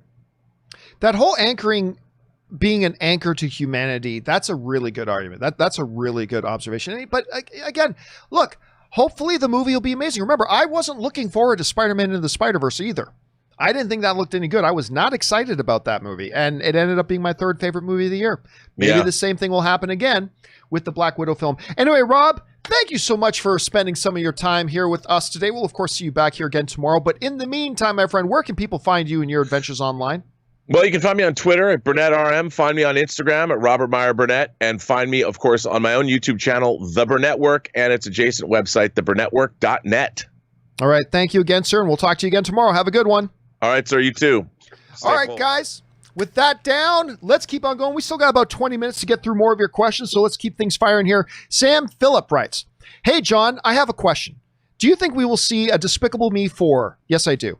If you look at the box office, since the first one made $540 million, the second made $970 million, and the third one made over $1 billion, as well as the Minions. Also, hope you're staying healthy." Yeah, that type of math equals automatic another one. It just equals automatic another one. We are getting another one. We're getting the younger Gru thing coming out here, where he's, the young kid with the minions, and he wants to become, he's still aspiring to be the supervillain. But, and listen, I didn't like Despicable Me 3. I was not a fan of that movie. I wanted to like it because I've liked all the other Despicable Me stuff. I wasn't a fan of the third, but they've already proved they can do some really fun, interesting, charming, hilarious stuff with these characters. So I want to see another one. But yeah, with money, when you've got escalating profitability, they're going to do more. So absolutely is. And they've got many more planned. I guarantee they have many, many more planned. All right. Murray Reich writes, "Got back from vacation in Atlantic City, and boy, did it feel different. I feel very safe knowing that everyone wears masks, socially distancing. Every other slot machine was turned off, and the place was reduced capacity, which felt good." Yeah, I know, I'm obviously close to Las Vegas, and Ann and I love going to Vegas. We go about 8 times a year because, it's just a 3.5, 4 hour drive from us, or literally a 30-minute flight. We just go to the Burbank airport, hop on a plane. We're there in 30 minutes. We love going out to Las Vegas. And I know the Las Vegas, they're doing a lot of things for safety procedures, but I don't know. While I'm open to going into a movie theater where all the safety precautions are being taken, I feel a little bit less secure. And maybe I should feel secure. I don't know, but I feel a little bit less secure about going to Vegas as a whole right now. I may drive there in 2 weeks just to go to the AMC theater to go see New Mutants. But I don't know that I can see myself going into a casino or going to a poker room, because you guys, I love playing poker. I love playing poker. But I don't know if I could see myself going into a poker room or to a casino floor or anything like that right now. I just don't know if I can. And maybe if I saw it once, I'd feel a lot more secure. Maybe if I had your experience, Murray, in Atlantic City, maybe if I saw that, I'd be, okay, this feels like they're taking some pretty good precautions. Maybe it's cool, but I haven't had that experience yet. But I'm glad you did, Murray. I'm glad you had a good time, dude. All right, Murray Reich also writes, "Here in New York City, the COVID-19 rate is down to less than 1%, which is amazing. But unfortunately, even with all the safety guidelines, we still can't have Regal or AMC open here, which is unfortunate because I would have loved to go see a new movie, #Empire25 Matters. Yeah, listen, and again, I'm in the same situation here in Los Angeles. We're not going to have movie theaters open here in time for New Mutants opening at the end of August, or if Tenet does move ahead with their plans to open on September 3rd, and I have no reason to believe that they won't. But they're not going to be opening here. So that's why Rob and Aaron and I have been talking about, in 2 weeks, on the 28th, when New Mutants opens, we may be getting into a car and driving to Las Vegas for the day just to go to a movie and see it there. So we'll have to wait and see. Here's hoping things continue to improve in places like New York. Hopefully they improve in Los Angeles, and we're able to get these movie theaters open as well. Only when it's the right time to do so, though. All right, Murray Reich also writes, I finally got to watch the whole season 2 of Umbrella Academy. I loved season 2 of Umbrella Academy. I loved it. Without spoiling anything, what did you think of the reveal by the board meetings that involves Daddy Hargraves? Did you like it or no? I was shocked. But listen, I remembered because until that reveal, and again, I'm not going to give anything away for people who haven't seen it. Until that reveal, you forgot that in season 1, there was that scene that shows him when he was younger, and it's like on a different world almost. It's like, what's going on there? And you see those rockets launching and all that kind of stuff. It's like when he was with that woman, it's like, what was you totally, I forgot all about that scene. And then when that reveal happens in season 2, I'm like, oh, maybe that's what that was talking about, you know? So I'm with you, Murray. I love season 2, and I thought the reveal was great. I can't wait to see where they're going to go with that in season 3. All right, James Germain writes, hey, John, just saw Lovecraft Country. All I've got to say is, oh my God, wondering if you had a chance to see it. If not, will you? As always, keep the filthy. Listen, I was familiar with the show, but I had no desire to watch it. None.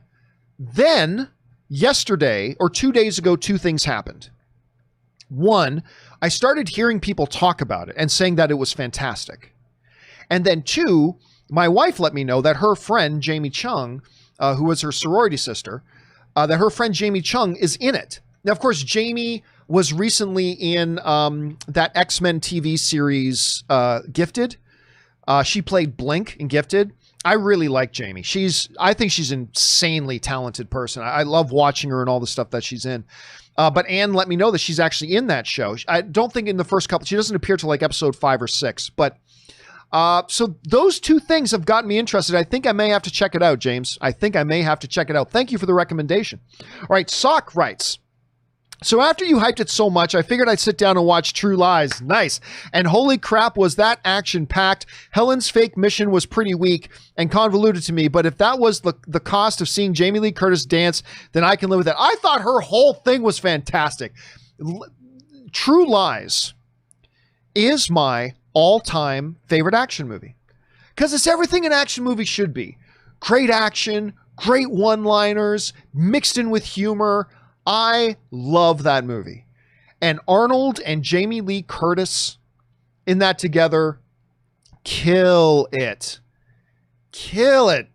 Tia Correa in there, kills it. Like when her and Arnold are forget about it. It is my all-time, it's my favorite James Cameron movie. It's my all-time favorite action movie. I think it's my all-time favorite Arnold movie. I love True Lies. I'm glad you got on that, Sock, and I'm glad you enjoyed it. All right, Sock also writes, also saw Nightcrawler. Ooh, yeah, that one's great. I heard it was great, but that really blew my expectations out of the water. Also, does Lou kind of seem like he could be Arthur Fleck? Yes. Actually, when I saw Joker, I very much thought, one of the big thoughts in my head was, this feels like it was influenced a little bit by Jake Gyllenhaal's character in Nightcrawler. It absolutely, I definitely felt those vibes. I'm not saying they did draw influence from it, but it feels like it did a little bit, right? Not only does he look like him, but they both share certain similar behaviors. Yeah, again, that thought crossed my mind as well. I certainly felt like there was some influence there. By the way, one of the crazier non-nominated roles ever was Jake Gyllenhaal in Nightcrawler. Him not getting nominated for Best Actor for that was a stacked year. It was a very, very stacked year. So somebody that shouldn't have been left off was going to get left off. That's just the way it was. There were so many incredible performances that year that there was going to be at least a couple of people that totally deserved a nomination that just couldn't get one mathematically. Jake Gyllenhaal not getting a nomination for that is crazy. Because it's probably the best performance of his career. Of a lot of people's careers. He was great in that. Anyway, the Sock also writes, one other thing. I've been watching The Expanse. Oh, I love The Expanse. And now I really, really want a Dead Space movie/show. I don't really enjoy the zombie genre anymore, but I think Dead Space could really do something different. Again, when it comes to stuff like that, it's really all about execution. Like, we've seen great premises been turned into terrible stuff. So I don't know if a Dead Space is really needed. But I'll tell you what, though. Going back to The Expanse. The Expanse is one of those shows, like Doom Patrol, that was one that I was never really planning on watching. And then I heard everybody talking about it and telling me about how great it was. And like some people saying it's like their favorite sci-fi thing on TV ever. So I got into it and I've now caught up with the entire series and I love it. It's fantastic. I can't wait for it to come back. All right, next up, 50 Shades of Geek writes, I've watched the first Pets movie. Nice, as per your recommendation. I didn't really like it. Oh, that's unfortunate. I really do like that first one. I think that first one's really charming. But I'm still glad I did. The beginning and the end that focus on the pets and their owners was worth the experience. I now miss my dear departed Cindy even more. Because I remember you writing in about that you just lost your dog, which I was really sad to hear as a dog person myself. But yeah, for whatever reason, not so much Pets 2. But the first Pets I found really worked for me. It really pleasantly surprised me. And I don't know if people who aren't pet owners would nearly relate with it as well, but I know it worked for me. And I'm glad it at least worked for you on some level as well. It's a shame you didn't like it as much as I did. But again, condolences for your loss of your pet, man. I know what that's like, and it's no fun. All right, Ryan Lohner writes, one really underrated Lord of the Rings line, just for the delivery, is they have a cave troll. Sean Bean doesn't even sound scared at all. Just, well, this is just one more pain in my ass today. I know it's great. Like he's kind of like shaking his head. Like, what else can go wrong? He's like, they have a cave troll. It's great. It's great. The one unfortunate thing about the Lord of the Rings films is that there was no way around it because it is what it is in the books. But is that Sean Bean as Boromir could only be in one movie. That's the unfortunate thing. He is, literary-wise, my favorite literary character ever. Because I'm a sucker for redemption themes. And the redemption of Boromir is like one of my favorite things ever. And it was the thing, there were two things I was looking for when I was going into Lord of the Rings. One was, do you make me feel like I'm in the Shire? And the moment this movie starts, I was like, oh my God, you have taken me into the Shire. It's amazing. But the other was that redemption scene. And they crushed it.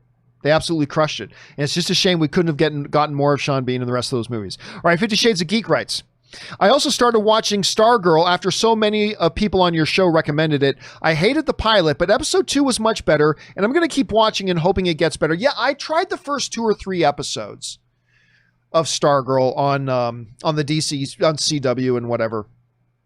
I don't even know where it is now. I don't know if is it moved over to HBO already? I don't know. Anyway, I watched the first couple of episodes. Did not work for me. I didn't think it was terrible. I didn't think it was awful. But it was just one of those things was, listen, I'm so far behind on things I do want to watch that if I give a show a few episodes and it's not working for me, I'm not going to continue to invest hours and hours into watching it. I don't owe any show anything. I don't owe that show a thing. If you can't hook me in the first few episodes, then I got to move on to something else. Now, to be fair, one of my top 3 favorite TV shows of all time was Starz Spartacus on the Starz Network. Spartacus is one of my top 3 favorite shows of all time. The first 2.5 episodes of Spartacus is some of the absolute worst television you will ever see in your life. It's horrid. Like just horrible. Awful, awful, awful. The only reason I stuck with it was because my friend, Aaron Cummings, who's on my show weekly, was because Aaron was on the show. That's the only reason. I thought, well, Aaron's in the show, I'm going to keep watching it. She plays Spartacus's wife in Spartacus. Because she's in it, I'll keep watching, but that's it. And eventually, like around episodes 3 or 4, it suddenly turned into some of the best television I've ever seen in my life. So yeah, there are examples of you got to stick with a certain show to get there, but at the same time, there's so much television these days. There's so much good stuff on TV. It's like you got to do a better job of coming out of the gate stronger. Because if you don't get me hooked in 2 or 3 episodes, I don't owe it to you to keep watching. I've got too many other things I can go and try. And that's how I kind of felt with Stargirl. I gave it a few episodes, didn't work for me. But you're right, 50 Shades. I keep hearing from a lot of people on the show saying they've watched the full first season. They're really enjoying it. And that's awesome. That's awesome. Just, unfortunately, it didn't work for me. It didn't get me hooked. All right. Zayn writes, Hey, John, I rewatched Gone Baby Gone. Such a great movie. That was Affleck's, I believe, directorial debut. What a triumph of a directorial debut. And forgot how great this movie is. Out of all of his directed films, what is your favorite of Ben's? Oh, that's easy. That'll be Argo. And I mean, obviously, it won Best Picture of the Year. It won him Best Director of the Year at the Directors Guild of America. But all of the films that he's directed. I even like We Live the Night or We Live the Night, whatever it is called. I even like that movie. I even like that. It wasn't anywhere near as good as his other ones, but I like that. So you look at The Town, Gone Baby Gone, Argo. He just kills it. Anyway, and have you heard about the making of Chinatown film that he's doing? He has so many projects listed, but he's too busy with Darmis. Yeah, you'd be busy too if you were dating her right now. Yeah, he's got a lot of stuff going, which of course Rob and I discussed earlier is one of the strikes against the fan dream that we're going to see Ben Affleck come back as Batman. I mean, his dance card is really full right now. I don't think there's any chance we see Ben Affleck back as Batman, but oh my God. Woo-hoo-hoo-hoo. Again, you want to see me piss myself? Finding out Ben Affleck's back as Batman. That'll make me lose total control of all of my bodily fluids. Because I love Ben Affleck as Batman. Anyway, next up, Jorge Lugo writes, "Hey, John, love your show. Thank you so much, man. I appreciate that. I'm from Monterrey, Mexico, and I've always wondered why is Mexico most of the time shown in an orange or yellow filter in the movies? I think people actually think it's always orange or yellow here. You're not wrong. Yeah, like quite often, like even with something like what's the Denis Villeneuve Hitman movie, Sicario. Like even when you're looking at Sicario and other things, they always color grade Mexico. Not always, but a lot of movies and TV shows, when something's happening in Mexico, quite often, not always, but quite often, they will color grade the movie to have this yellowish tint, this orangish yellowish tint, right? I think, and I don't know this for sure, but I think what they're going for there is like the heat of the desert of Mexico. I don't know what it is, but that seems to be a visual stereotype that they go for. So it's like when you're watching a movie like Babylon, it's like, okay, we're in Los Angeles. You know we're in Los Angeles because we're color grading the scenes this way. And now we flash over into a scene in Mexico and you totally know immediately we're in Mexico because we're color grading it to like a yellowish and an orange. And I honestly, I don't know where that started. The only thing I can think of is my assumption is that they are visually communicating heat. I don't know that, obviously, but that's the only thing I got. Is that they're trying to communicate like visually, that it's a visual cue for it's hot. It's hot. You know, that's the only thing I can think of there. Anyway, thanks for sending that in, Jorge. Listen, I'll keep that in mind. I'll ask the next filmmaker I talk to. I'll ask about that. All right, the Lone Brown Coat writes, alternate caption for the Brandon Routh picture you showed on open mic. All right, that one. And another reason why Henry Cavill is the best Superman. No question. Just wanted to share that with you. As always, love the show and everything you provide. Oh, thank you so much for that Lone Brown Coat. Nice little Firefly reference there. Yeah, so for those of you who didn't know, I showed this picture on my show the other day. Let me see if I can bring it up. Just for those of you who I might have been on open mic that I did. I can't remember if it was on open mic or if it was actually on... can't remember if it was open mic or actually on the John Campea Show, but I'll bring up the picture here just for fun, even though it's horrible. So I showed this. Oh, I remember what it was. We were talking about the 10th anniversary of Scott Pilgrim versus the World, and I threw a party that year at Comic-Con. And we were awarding, this was just like a week or two before Scott Pilgrim was going to open and they were debuting at Comic-Con. And we were presenting Edgar Wright. I got to present Edgar Wright with the first ever AMC Film Fanatics Award. I presented to two people that night. Our first two recipients were Edgar Wright and Stan Lee. And they were both at this party of ours. And anyway, Edgar Wright brought along the whole cast of Scott Pilgrim versus the World. And if you guys remember, I loved Brandon Routh as Superman. Henry Cavill is my favorite all-time Superman, but I really loved Brandon Routh as Superman. Superman Returns has its issues. Make no mistake, it does. But Brandon Routh was not one of the issues. I thought he was wonderful as Superman. So I got a chance to hang out and chat with Brandon Routh. And what I was joking with, I had somebody once caption this picture and saying, this picture looks like John is trying to teach Brandon Routh how to give a blowjob.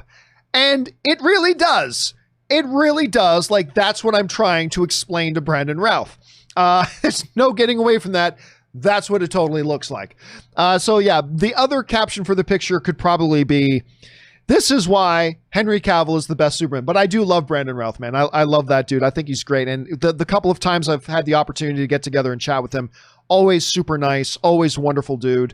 And one of the main reasons why I kept watching Legends of Tomorrow was because of Brandon Routh.